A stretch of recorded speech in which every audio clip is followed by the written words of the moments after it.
The quantum field that shapes our entire reality operates more like a radio frequency than solid matter. And scientists have proven that our consciousness literally collapses possibilities into existence. Let me explain why this changes everything we thought we knew about manifestation. Hold on. Are you saying there's actual scientific evidence behind all those manifestation theories? Because that sounds a bit too good to be true. This isn't about magical thinking at all. We're talking about legitimate quantum mechanics and how consciousness interacts with reality at the most fundamental level. At the quantum scale, nothing is actually solid. Everything exists as waves of probability until observed. So you're telling me that just by observing something, we're affecting it? That seems impossible. It's called the observer effect, one of quantum mechanics' most shocking discoveries. When particles aren't being observed, they exist in multiple states simultaneously. The moment we observe them, they collapse into a specific reality. This has been demonstrated repeatedly in laboratories. That's genuinely mind-bending. But how does this translate to our everyday lives? We're not exactly walking around observing quantum particles. Well, think about how two people can experience the exact same situation completely differently. According to quantum physics, you're literally collapsing different probable realities based on your expectations and focus. Like when my sister and I went to that music festival. I had an amazing time while she was miserable, even though we were in the exact same place. Exactly. And here's where it gets practical. Everything has a specific frequency. Abundance, love, success, they all vibrate at particular frequencies.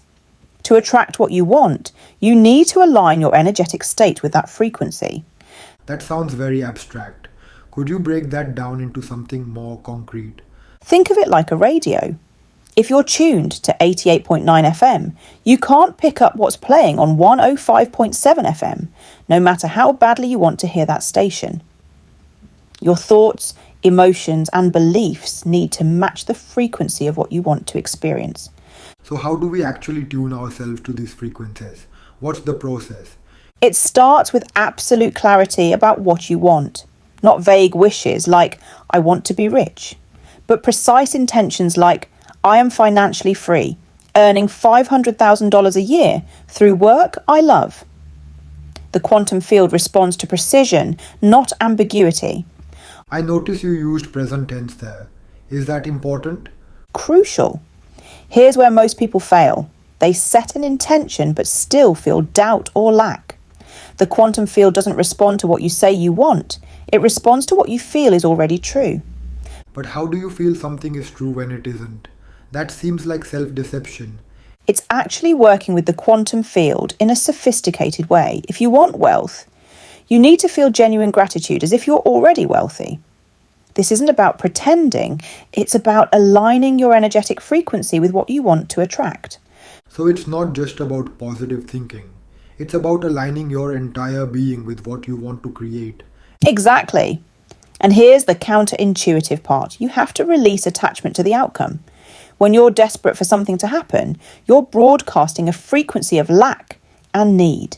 That actually repels what you want. Like when you're desperately looking for a relationship, and that desperation seems to scare everyone away. Precisely. The more you trust and let go, the faster things tend to manifest. You hold the vision, feel the reality, and then release it. This allows the quantum field to work in ways that might surprise you. That reminds me of when I stopped obsessing about that job promotion and suddenly got an even better opportunity. Was that this principle in action? That's exactly what happened.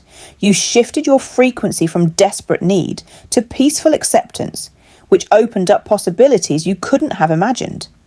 The quantum field responded to your new energetic state. This is fascinating, but what about things truly outside our control, like global events or other people's choices?